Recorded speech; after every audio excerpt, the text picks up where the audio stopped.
अब कोई उनके सामने नहीं आए। तो कुछ विद्वान, एक महापुरुष थे, सन्यासी थे, उनके पास गए, महाराज आप भगवत्पाद शंकराचार्य संप्रदाय के अनुयायी हैं, आप इनसे शास्त्रार्थ कीजिए। वो कहते हैं हम अद्वैत का खंडन करेंगे, द्वैत का मंडन करेंगे। बोले अच्छा, बुला लाओ भाई। अब बुला के लाए तो उस समय पूर्णिमा थी, तो तब तक सवेरे सवेरे वो आ गए और उधर नाई भी आ गया बाल बनाने वाला। तो आप बैठिए, आसन दिया उनको। वो जो क्षौर कर्म करने वाले महानुभाव आए थे, उन्होंने क्षौर कर्म किया। तो महात्मा ने कहा कि तुम्हारा हाथ जब हमारे सर पर कार्य कर रहा था तो उसमें कितनी कोमलता थी। आपके हाथ के स्पर्श से ऐसा लगता था कि मानो भगवान का हाथ। इतना सुख मिल रहा था कि मेरे को तो समाधि में जाने वाली स्थिति हो गई। इतना सुख, जैसे तो केवल ईश्वर में ही ऐसी सामर्थ्य हो सकती है, वो किसी के सर पर हाथ रखे और वो समाधि की ओर चल दे। आपका हाथ तो वास्तव में भगवान का हाथ। अब वो तो पैरों में गिर पड़ा, महाराज हम कहाँ, हम कैसे बोल सकते हैं, हम तो आपकी सेवा करने वाले हैं। नहीं नहीं, हमने अनुभव किया। अरे वो महाराज आपका अनुभव हो सकता है, हम तो ड्यूटी से सोई हैं। अब वो चले गए। महात्मा जी ने कहा कि रुको, हम स्नान करके आते। स्नान करके आए, आकर के बैठे। बोले बताओ क्या करना चाहते? बोले मैं द्वैत की सिद्धि और अद्वैत का खंडन करना चाहता। तो महात्मा जी ने कहा कि 6 दर्शनों को पढ़ा और पढ़ने के बाद आपने क्या निश्चय किया? अद्वैत का खंडन और द्वैत का मंडन। हरे द्वैत का मंडन तो वो नाई करके चला गया।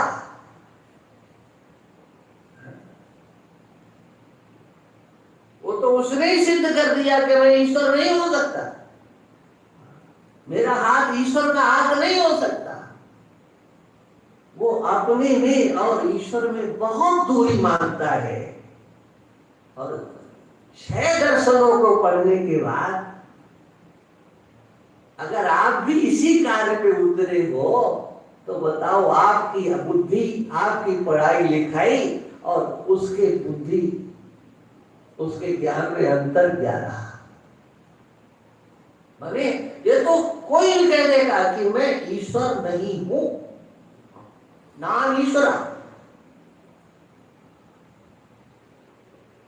तो कहा कि ये बताओ, मैंने कहा कि आत्मा ब्रह्म है। हाँ। आप नाम ईश्वरा लेकर के आ गए। मेरी बात तो नहीं हुई ना, मैं तो ईश्वर की बात नहीं कर रहा। आत्मा ब्रह्म नहीं है, ये आप खंडन करोगे कैसे? आत्मा ब्रह्म नहीं तो प्रत्यक्ष प्रमाण तो यहां लग नहीं सकता।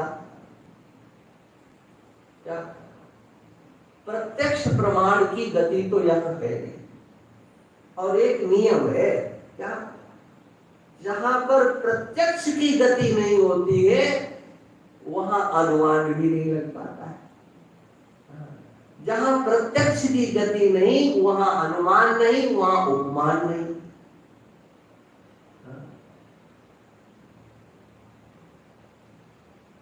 प्रत्यक्ष तो दोनों ही नहीं है ना। हमने कहा कि आत्मा ब्रह्म है, तो प्रत्यक्ष प्रमाण तो इसमें है नहीं। और आप खंडन करते हो। हम तो लक्षणों से, स्वरूप से सिद्ध कर रहे हैं। आप जो एकदम खड़े हो गए कि नहीं, आत्मा ब्रह्म नहीं हो सकता है, या यूं कहो कि जीव ब्रह्म नहीं हो सकता है, जीव ब्रह्म हो ही नहीं सकता। अरे जीव जीव रहेगा और ब्रह्म ब्रह्म रहेगा। सच बात यह है कि ब्रह्म की बात छोड़ दो, अगर कोई व्यक्ति आत्मा की बात छोड़ दो, यदि अपने को जीव भी समझ ले तो समझ लो उसका कल्याण हो गया। लेकिन वो व्यक्ति जीव भी अपने को नहीं मानता है। मत मानो आत्मा, मत मानो ब्रह्म, लेकिन जीव तो मान लो। तो जीव इस देह का नाम तो है नहीं भाई, है ना। भगवान कृष्ण कहते हैं, ये श्लोक बहुत लोग बोलते हैं, ममैवांसो जीव लोके जीव भूता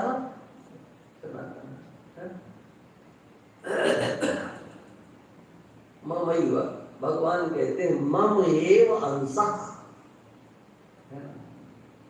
भगवान कहते हैं मेरा ही अंश है, मम एव, मेरा ही है।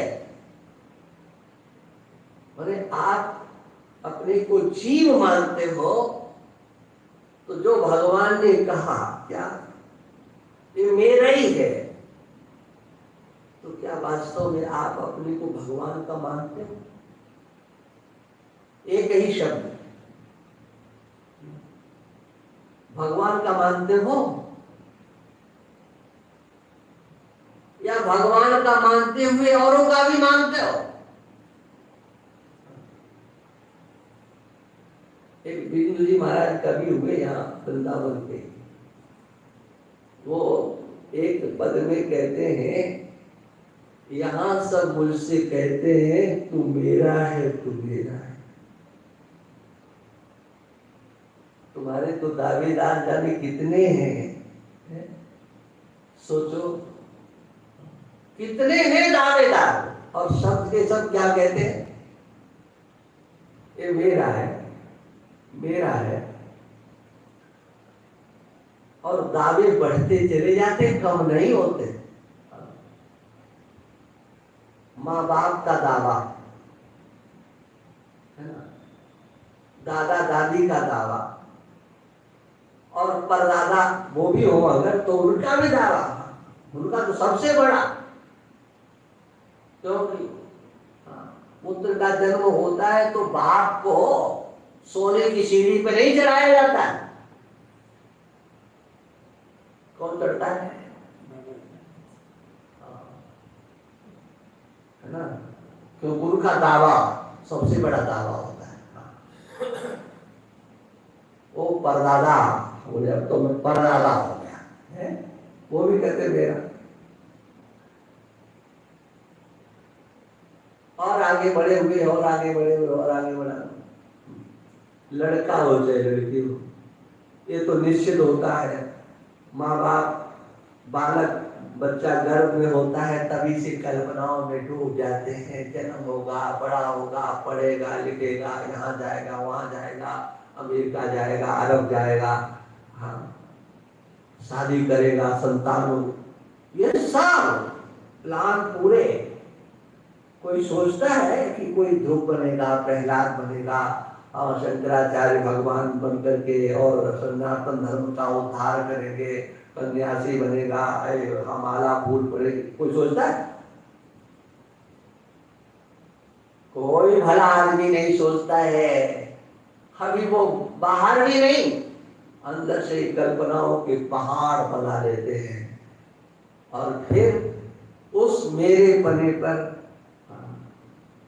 लड़की किसी की, लेकिन शादी हुई तो बताओ एक नंबर का दावेदार कौन होता है? मेरी। और इसी तरह से लड़के का दावेदार एक नंबर का दावा किसका होता है? लड़की का होता है, ये मेरा। माँ बाप का अरे वो 2 नंबर के होते, इनको अपना बनाने के लिए मैंने माँ को, बाप को, कुल को, जाति को, गोत्र को, सबको आग लगा दिया। नहीं, मेरा बनाने के लिए, मेरा मेरा कितना। हाँ, लेकिन कभी आपको आता है कि हम भगवान के हैं? ममेवा, ये भगवान कहते हैं, ममेवा। इस संसार में जिसको जीव कहा जाता है, शरीर आदि के माध्यम से मेरा सच्चित आनंद स्वरूप जहां अभिव्यक्त होता है, वो मेरा स्वरूप है। अंश का अर्थ हिस्सा नहीं होता है, टुकड़ा नहीं होता है। और अंश का अर्थ टुकड़ा कर दोगे तो ईश्वर ही कहीं का नहीं रहेगा। स्वरूप होता है, ईश्वर एक अखंड है। वह एक अखंड स्वरूप ईश्वर जो इस शरीर में जिस चैतन्य की अभिव्यक्ति होती है, जीवो प्राण धारण, प्राण शक्ति कार्य करती है जिस चेतना के आश्रय से वह बोले जीव है, जीव है, जी रहा है, जी रहा है।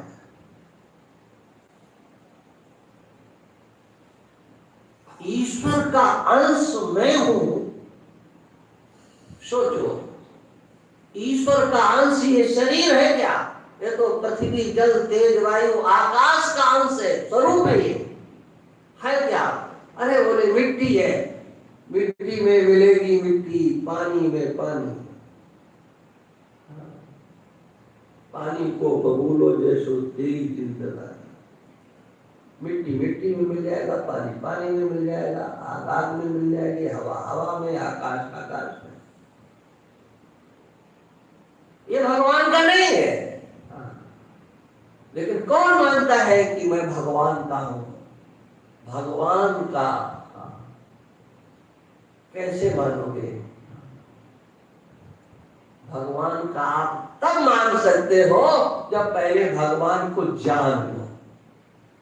जैसे भगवान है वैसा मैं हूं।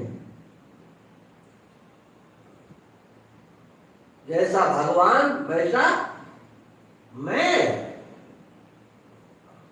भगवान का हूं। इसलिए भगवान ने कहा है भगवान जीव लोग के जीव भूता सनातना, मेरा अंश है। वो स्वामी तुलसीदास जी लिखते हैं ईश्वर अंश है ना। भगवान ने जो नहीं कहा उसको और परिभाषित कर दिया, सुंदर शब्दों में परिभाषित कर दिया। ईश्वर का स्वरूप है, वो अविनाशी है, माने कभी मरता नहीं, उसका विनाश नहीं होता। और ध्यान रखना, जिसका नाश नहीं होता है उसका जन्म भी नहीं होता है। नाश नहीं, जन्म भी।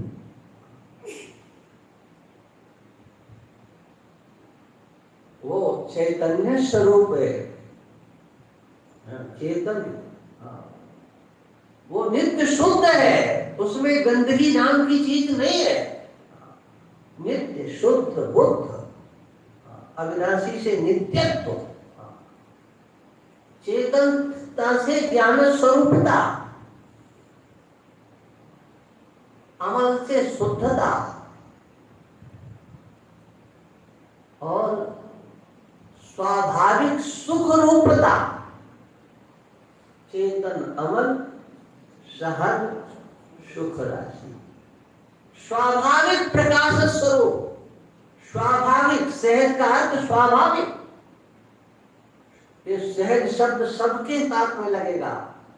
सहज अविनाशी, सहज चेतन, सहज अमर और सहज सुख स्वरूप। ये हमारा आपका पार्थिव शरीर ये अमल नहीं है, ये तो मल का पुंज है जी। गंदगी का एक दिखाई देने वाला, अच्छा लगने वाला जो कुछ अच्छा लगता है इसमें गंदगी के सिवा और क्या है।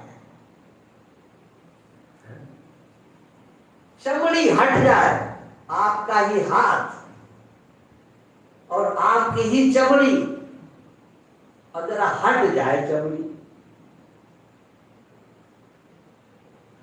फिर आनंद लोगे क्या? देख नहीं सकते, वो तो डॉक्टरों की ही हिम्मत होती है महाराज, जो चीर फाड़ कर लेते हैं, ये देखने लायक नहीं है। वो भी बहुत अभ्यास करते हैं। बहुत से डॉक्टरी पढ़ने के लिए जाते हैं, लेकिन एक दो कक्षा में हाथ जोड़ लेते हैं, ये अपने से नहीं हो सकता है। जब मेढक को अपने हाथ से चीरते हैं, कितना कठिन काम होता है। बोले चीरना कोई बड़ी बात नहीं है, लेकिन चीर करके अंदर देखना, हाथ से छूना, ये सब क्या है? एक कमजोर दिल वालों का काम नहीं है।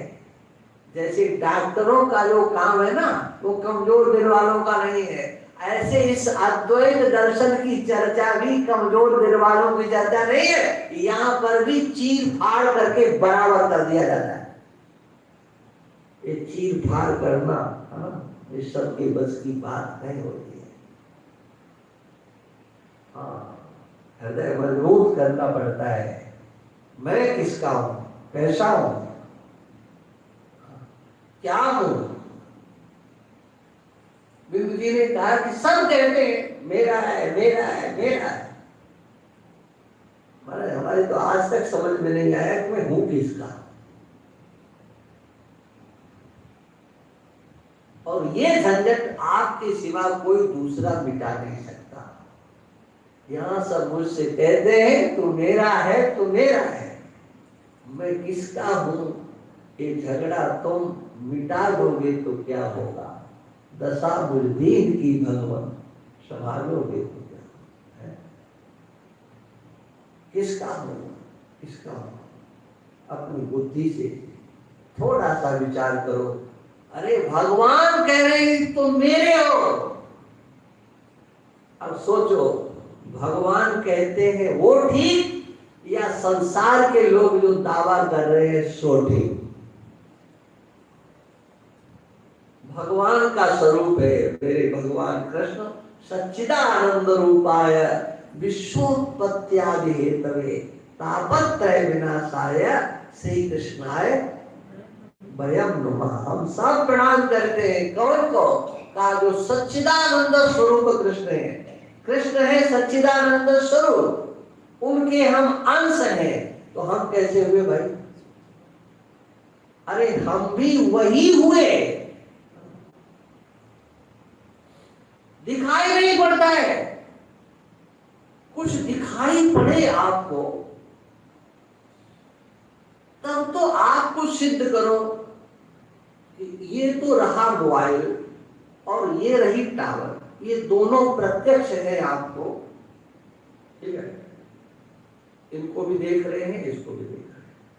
तो हम ये कह सकते हैं कि यह नहीं है, यह नहीं है। मोबाइल कपड़ा नहीं है, या कपड़ा मोबाइल नहीं है। क्यों? दोनों हमारे प्रत्यक्ष हैं। एक का एक में अभाव दिखाई पड़ रहा है। एक प्रतियोगी है और एक अनुयोगी है। प्रतियोगी उसे कहते हैं जिसका अभाव हो, और अनुयोगी वह कहलाता है जिसका भाव हो। तो प्रत्यक्ष जैसे मोबाइल कपड़ा में, तो मोबाइल में मोबाइल का दर्शन ये क्या है? ये है अनुयोगी ज्ञान। और इसमें जो कपड़े का अभाव है ये क्या है? ये प्रतियोगी ज्ञान है। जैसे अभावा स प्रतियोगी। बने आप किसी में किसी का अभाव देख रहे हो, माने ये नहीं हो सकता, कहने का मतलब क्या कि जीव ब्रह्म नहीं हो सकता, आत्मा ब्रह्म नहीं हो सकता, हम आपकी बात मान लेंगे, लेकिन बताओ तुम्हारे प्रत्यक्ष का विषय क्या है? आत्मा की ब्रह्म? क्या उत्तर होगा? दोनों नहीं ना। आपने आत्मा को देखा, आपने ब्रह्म को देखा? ना ब्रह्म को देखा ना आत्मा को देखा, फिर आप विरोध कैसे सिद्ध कर रहे हो? विरोध आप कैसे सिद्ध कर रहे हो? बोले दिमाग से।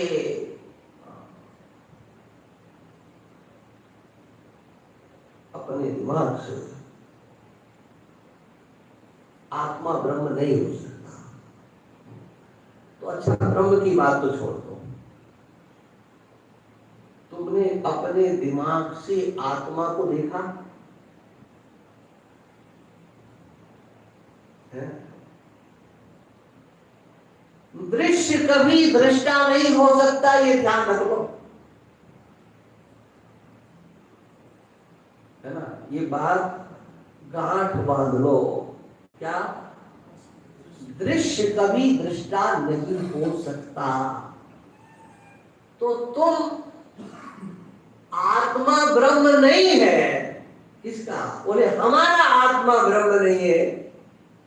हम तुम्हारी आत्मा की बात नहीं करते, हम अपनी आत्मा की बात करते हैं। अच्छा तुम बताओ, तुमने अपना आत्मा देखा?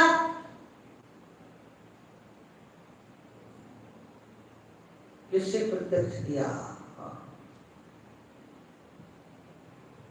मन से? अरे मन का तो वो दृष्टा है, आत्मा तो मन का ज्ञाता है, आत्मा तो मन का साक्षी है। बुद्धि से?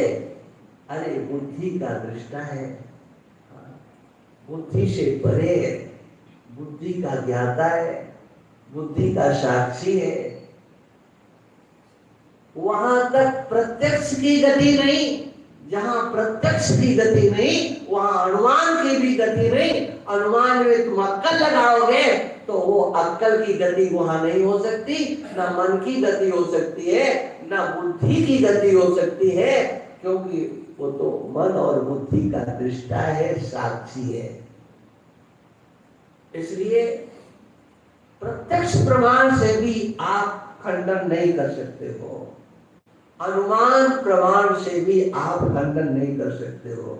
अभी ये चर्चा और आनी है ना, क्योंकि जो द्वैतवादी होते हैं ना, वो अपनी अक्ल से हार नहीं मानते, बिल्कुल नहीं हार मानते।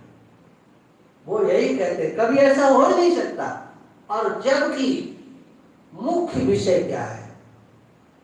कुछ प्रत्यक्ष हो तब तो विरोध करो, मानस प्रत्यक्ष हो, ऐंद्रिक प्रत्यक्ष हो, बौद्धिक प्रत्यक्ष हो, प्रत्यक्ष कुछ नहीं है और आप विरोध करते हो। इसलिए जो शास्त्र में कहा गया है, कैवल्योपनिषद में आसुलाय ऋषि पूछते हैं हम उसको कैसे जाने, उस परम तत्व को? तो ब्रह्मा जी कहते हैं श्रद्धा भक्ति ध्यान योगादि। तुम उसे श्रद्धा से जान सकते हो, भक्ति से जान सकते हो, चिंतन से जान सकते हो, अपने ज्ञान से जान सकते हो,